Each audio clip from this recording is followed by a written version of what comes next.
Hello all and welcome back to One Spooked Professor. Today we're going to be diving into a subject matter that I really got focused on after listening to a creepypasta I remember I liked a while ago. It was called Autopilot, where a father forgets his phone and where it was plugged in, and it throws his whole day off. So he tries to autopilot through the day like it's normal, but ends up accidentally leaving his child to die in a overheated car in a summer's day. If you want to hear that story in great detail, I advise you go and find it. But it is an excellent example of what I wanted to talk about today, and that is creating terror through the ordinary. When you stop and think about it, people are frightened of many things that are never likely to happen to them, and a lot of what is in modern horror fiction, whether movie or book or comics, what have you, isn't something that we're likely to be faced with. And when horror taints or in some way twists things that we're used to seeing in everyday life, the reaction can be visceral. People avoiding beaches after Jaws, or some people being nervous about the shower after, say, Psycho. Again, I know Psycho isn't a horror movie, it's a thriller, but it still created a terror-based effect on some of its viewers. Whenever I get into an elevator, I make the lift jokes after the Dutch kind of horror comedy about a killer AI elevator. I used to call it Das Lift because that was how my father remembered it, but it's actually a Dutch film, not a German film, and it's actually quite fun. I would urge you to check it out. But the monster is, in effect, an elevator. Something we see every day. And indeed, elevators have featured very prominently in horror because of the threat. We understand that this is basically a little box moving up and down, and it could fall and kill people. Now, as it turns out, elevators now are much safer than, say, escalators, with so many safeguards built into these things that you have pretty good reason to feel safe. Unless, of course, you have some sort of extreme phobia. I recommend you see a proper therapist about that. But because of the proximity of elevators to our life, we could put ourselves in that position. It's so ordinary that when you kill people horrifically with that ordinary, like in the opening scene of the first Resident Evil movie when that girl's head gets chopped off by an elevator, there can be a visceral reaction in some audience members. That is, if this technique is done well. Otherwise, it's just going to be a joke. If you try and turn a killer toilet into some monster people are supposed to be afraid of, most likely you're just going to get people to laugh, roll their eyes, or look at their phones. The majority of attempts to turn something normal into something terrifying fail with alarmingly little fanfare. Still, enough horror creators do it really well that they have left an impact on the cultures they wrote for. And this has carried on into shower jokes relating to Psycho, or our still ongoing fear of sharks in the ocean, even though shark attacks are a very rare phenomenon and deaths by shark attack even rarer. And the great white is not responsible for the most shark attacks. That goes to the bull shark because they get into shallow water and will eat just about anything. Even then, they're not monsters to be demonized, they're just animals. And come on, how many of us are actually going to see a great white if we don't seek them out actively? Now, if you go shark diving in a cage, or cage diving I think it's called, or if you go to areas where they're known to frequent and you go looking for them, I'm sure you can find some great white sharks. Go surfing in bull shark waters, I'm sure you could eventually find a bull shark.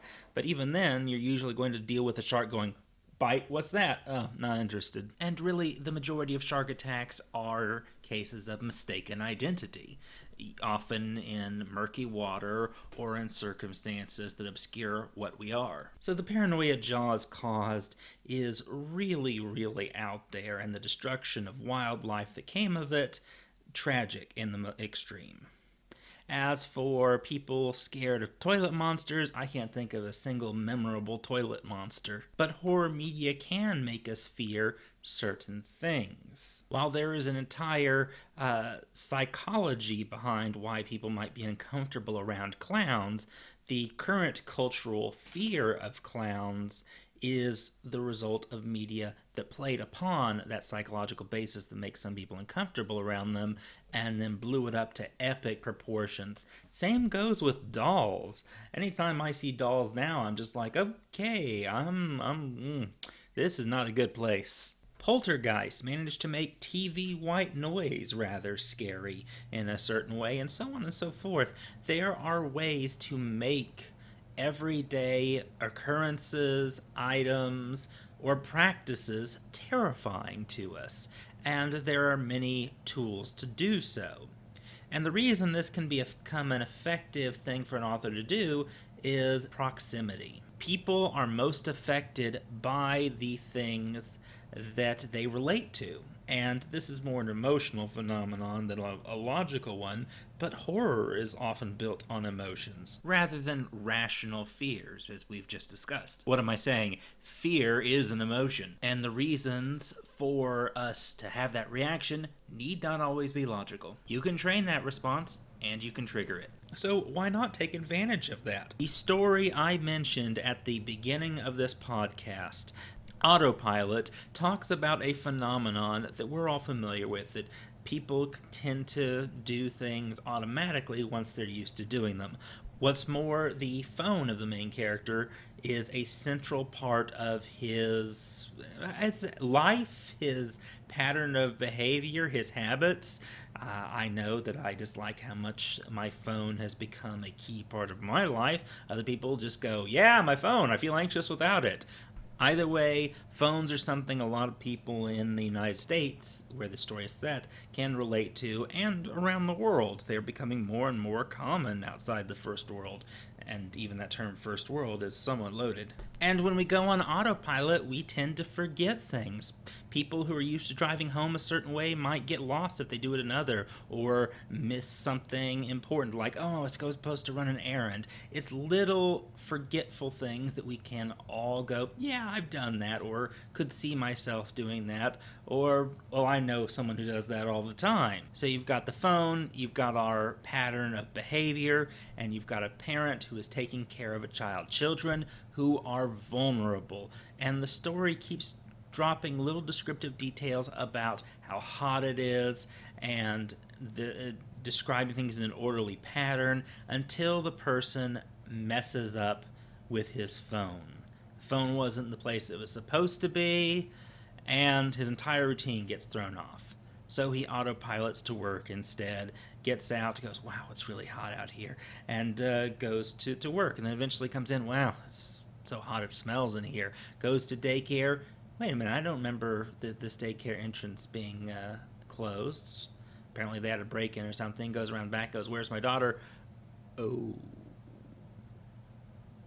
And that's when he slowly comes to the realization he's left her in the car this entire time because he was forgetful. And this is the sort of horror that could exist in our everyday world. Think about the amount of people who leave their children or their dogs unattended in cars in hot weather, and how many critters die because of that. So we already know people are that forgetful. Sometimes there are serious consequences to our forgetfulness, and this is the most nightmarish one of all, a parent accidentally killing their own child. So, my goodness gracious, being forgetful and a misplaced cell phone, that was it. That was all it took to create a horrific scenario. And the story went with it. Yes, familiarity can breed contempt sometimes, but it can also breed terror when that familiarity leads us to go, oh my gosh, that could happen to me. And that's when the fear can stick with you. When we watch or read horror, we are in a way experiencing these things by proxy from a position of relative safety. So we get the whole terror and relief flooding us after it's done. presuming you're not just sitting there laughing at it going, oh, this is so bad. Look at these digital birds and the actors with no personality. And this isn't to say that the truly fantastic cannot be terrifying, but there is a special magic and utility to turning the ordinary into something terrifying that I think rates its own little special episode. And there are many different ways to do this. We've already talked about one, and that is to include things that people can do, would do every day that could lend towards tragedy, that one bad moment. This is different from simply having a car crash occur. Yes, being in a car crash would be scary, but we acknowledge that that could happen at any moment, and people already still do stupid things on the road, and our traffic deaths are still incredibly high. How do you turn a car crash, which is a tragic event and scary to live through, into something that would actually function in a horror movie as a true element of horror? Now, there are some shows and films that have featured a haunted car. In terms of TV, I think of Evil Dead and the, supernatural racist big truck. And I also remember, I think it was Duel, where we only ever see brief glimpses of the driver and it's really the car. And then we've had haunted car movies, including one where it was possessed by a demon. You have supernatural explanations here, yes, but that doesn't mean that the ordinary element is missing. That ordinary element is still the car. Now, not all of these movies and shows were that good at displaying how horrific it would be to be pursued by a vehicle, and I think the most effective ones at doing so, strangely enough, the Evil Dead one, despite being a horror comedy, emphasize the fact that you are flesh that thing is not. You are helpless before its power, and it manages to make you feel like you're being pursued by a person behind a car and just toyed with helplessly. The driving home of the helplessness has actually made me more wary of cars after that episode, just for a few days. I got over it, but I remember that sense. And if you've ever been passed very quickly by a car and felt that wind kind of almost punch you in the face after feeling its mass go by, you have some inclination of the power difference between that mass and acceleration and your fragility. That's why the car is such a often used tool for this horror in the ordinary. Another way that horror in the ordinary is useful to horror authors is that they can reveal the details behind something that we take for granted and show them for all their terrible nature. Just think about how many awful vegan movies there are out there, or vegan web series or videos showing you, here are the horrors of the meat industry. Will you ever have that hamburger again?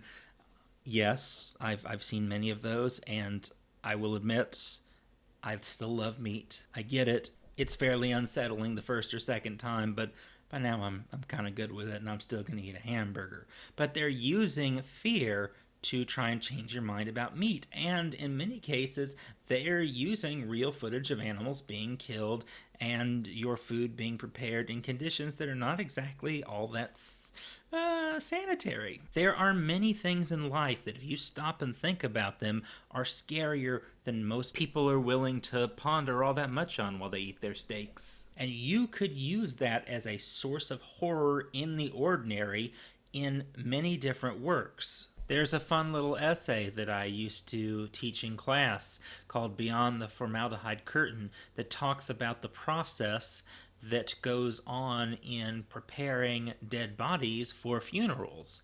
I mean, they drain them of blood, they cut them open, they do all sorts of things with the body that, if you were looking at in any other context, would seem like mutilation of a corpse. But because it's for this purpose, and we don't think about it, and the dead person looks pretty decent for being dead, and it might give the family some emotional closure or help with their bereavement in some way, we just accept it. You'll notice that this use of horror in the ordinary almost invariably lends itself to some sort of social criticism.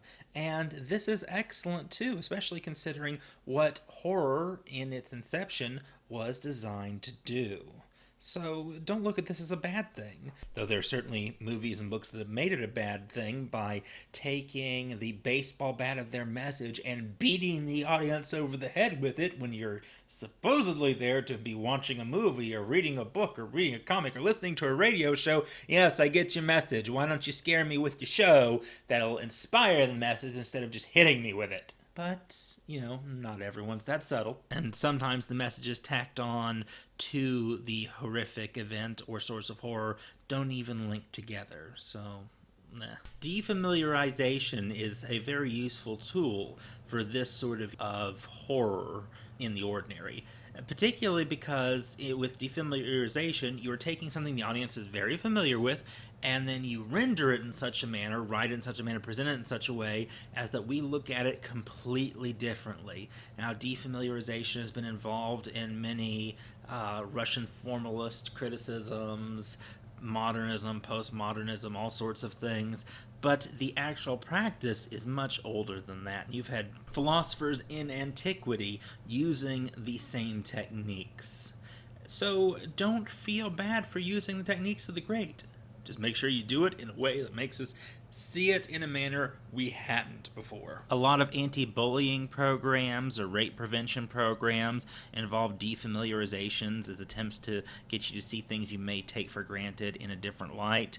You can see this in a lot of abolitionist works as you go, well, we see slavery every day. Really? Do you think you see it, or do you see what you're used to? And that's just on the ideological level. On the linguistic level, defamiliarization changes up how words work to create different images. And that's also useful for horror writers who want to make something that would be seemingly normal something sinister. The same way a artist might draw hands slightly differently to make you uncomfortable, a author could describe hands differently to make it less familiar and more alien and create a linguistic disruption of the familiar.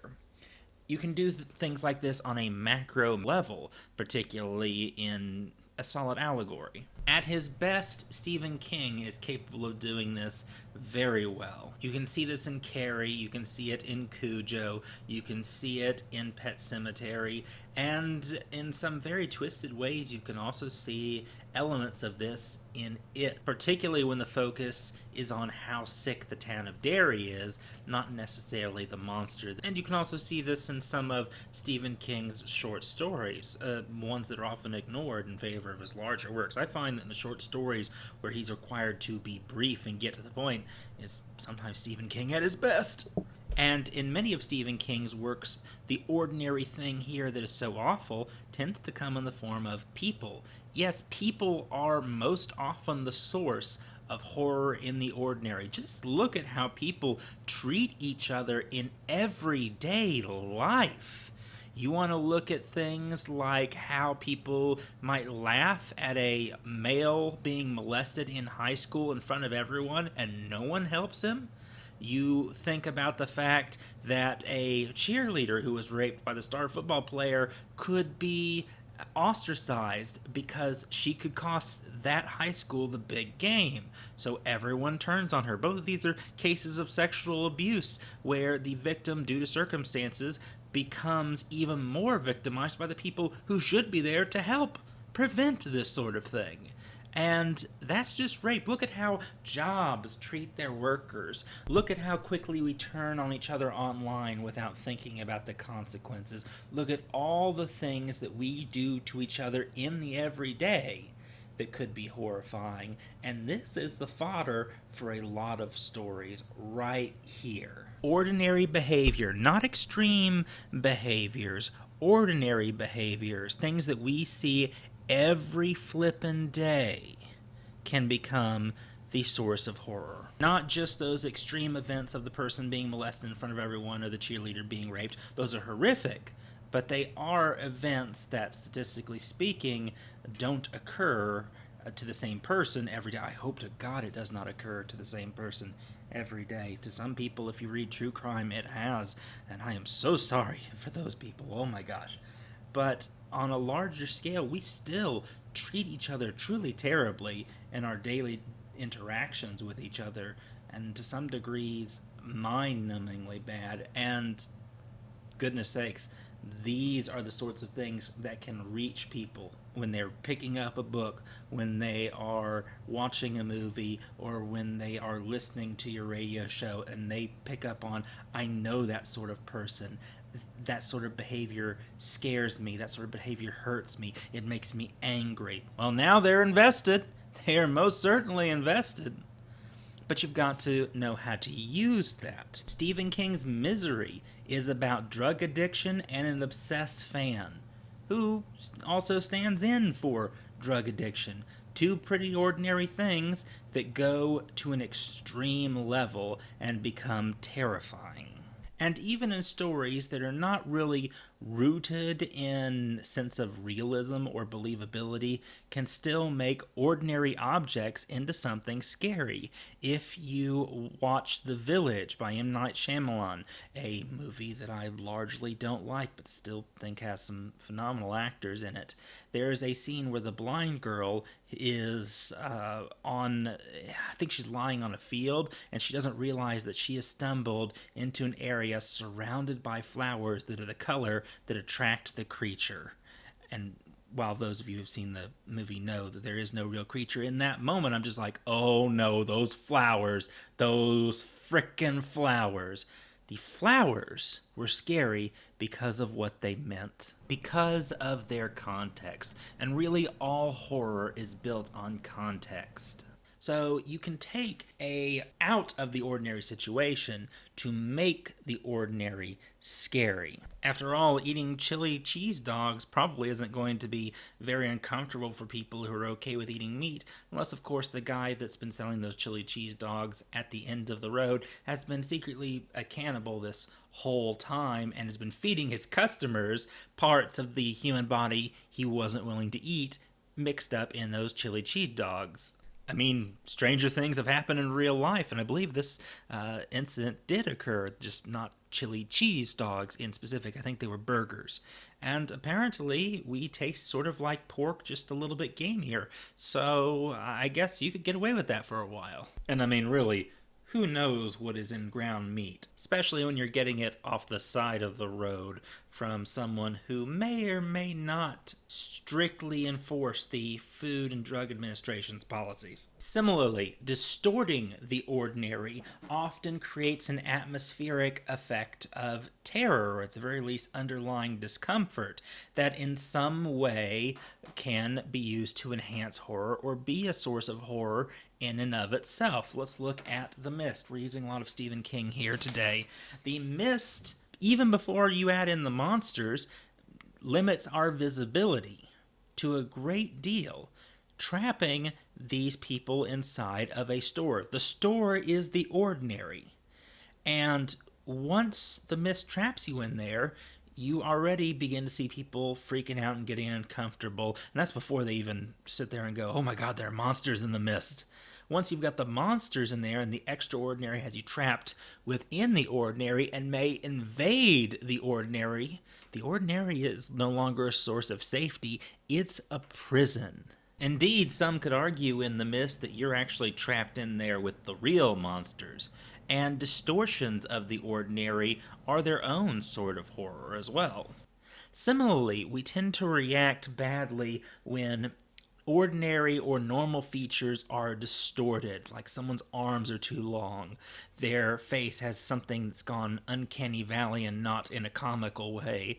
These elements often appear in horror fiction. Similarly, taking something that is ordinary to its logical extreme can make people deeply uncomfortable with it on a whole nother level. Take Black Mirror's social media episode with the social media scores determining the quality of your life.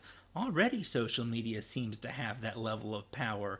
We've just made it more literal. A little bit of distortion. But it's honestly not that far from what some people have experienced online.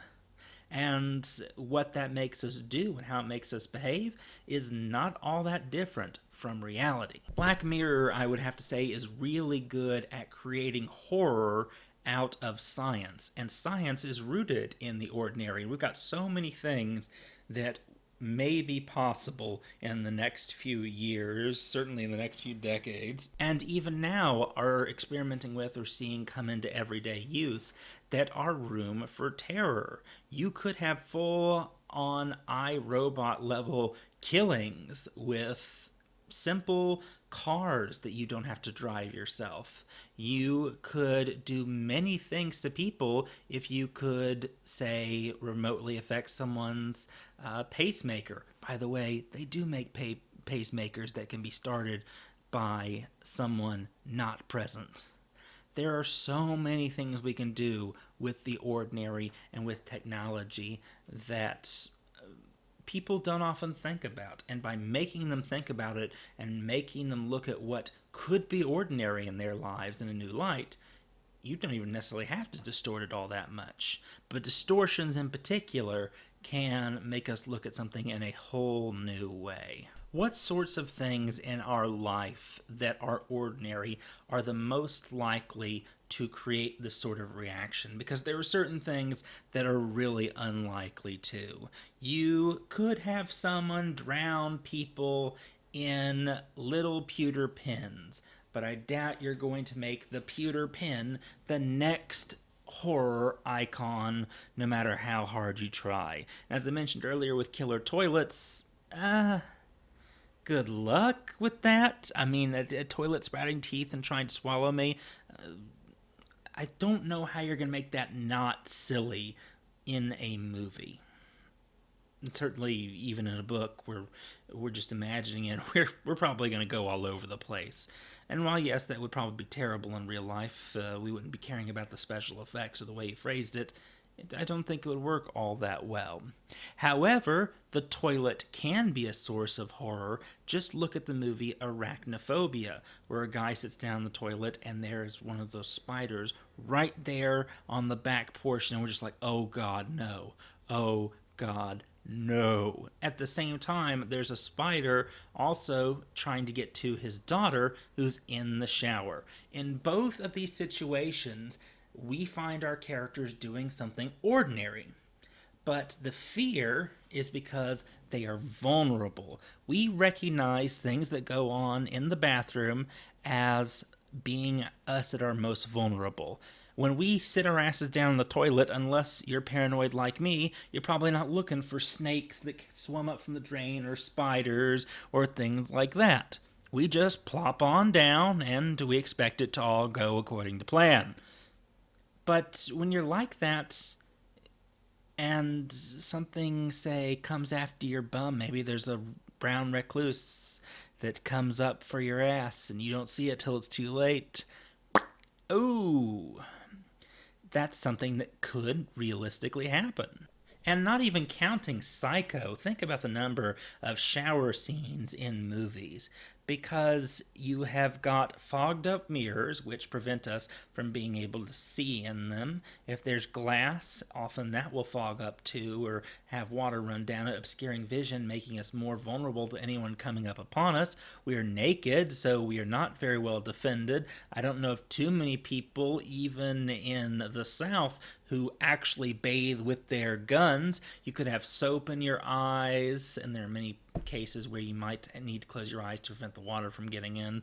You are vulnerable, and on some level we understand that. So this situation, if exploited properly, can significantly discomfort your audience.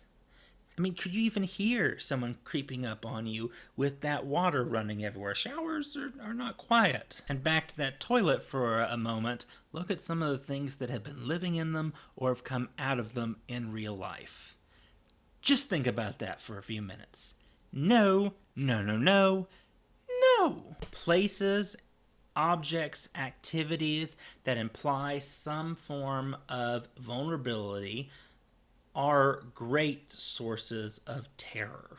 So long as it doesn't become too campy, you can use it to your benefit.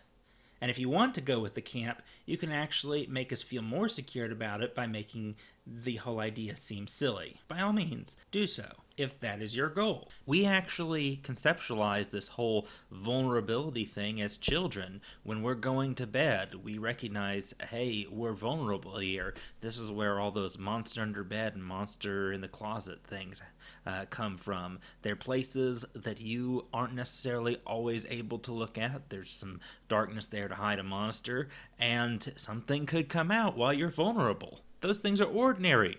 Why are they frightening to some kids? Ta-da! Vulnerability.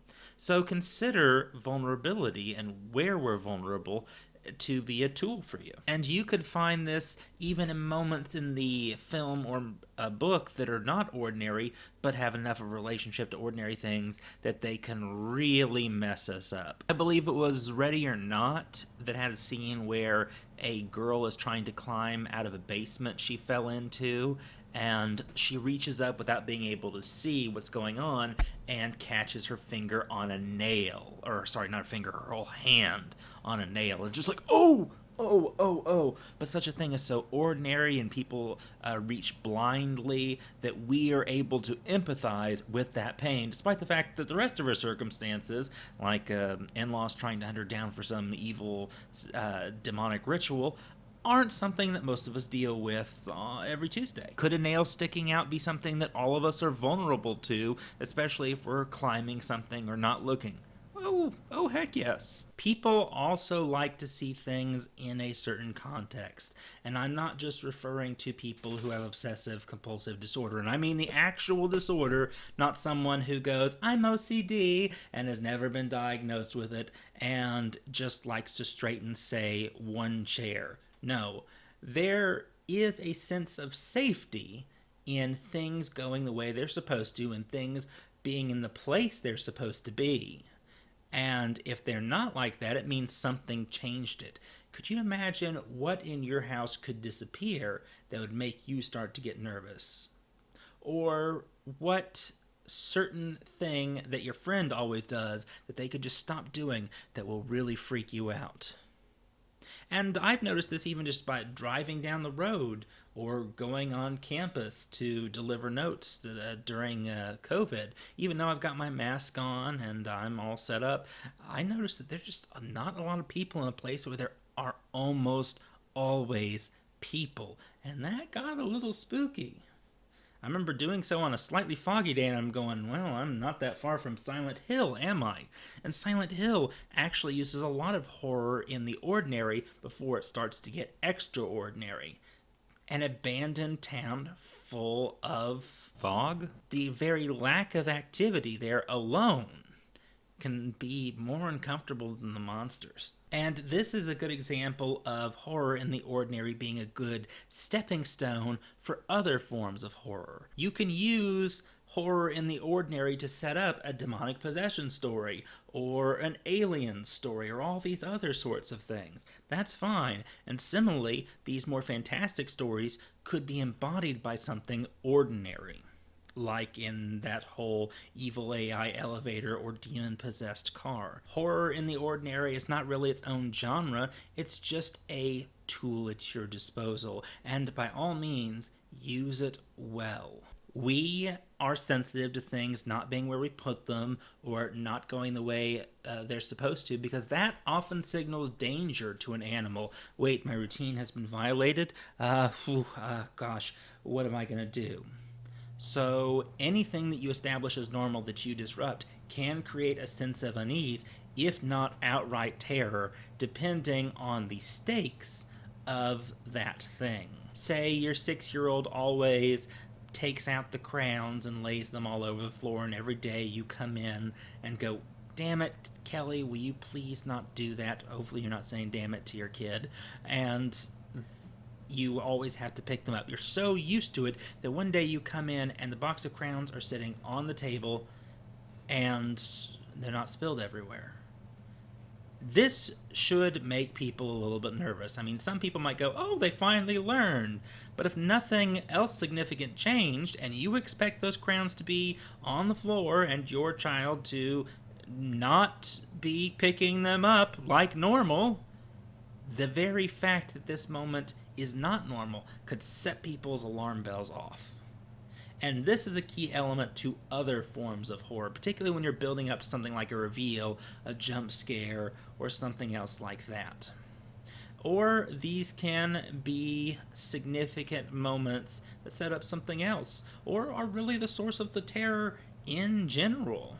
I mean, for goodness sakes, the ordinary for one person could be terrifying for another. This is where the ordinary can be a matter of perspective, whether it's being in a sci-fi setting and discovering that this alien species has completely different values from you, or simply describing what it's like to live as a hoarder.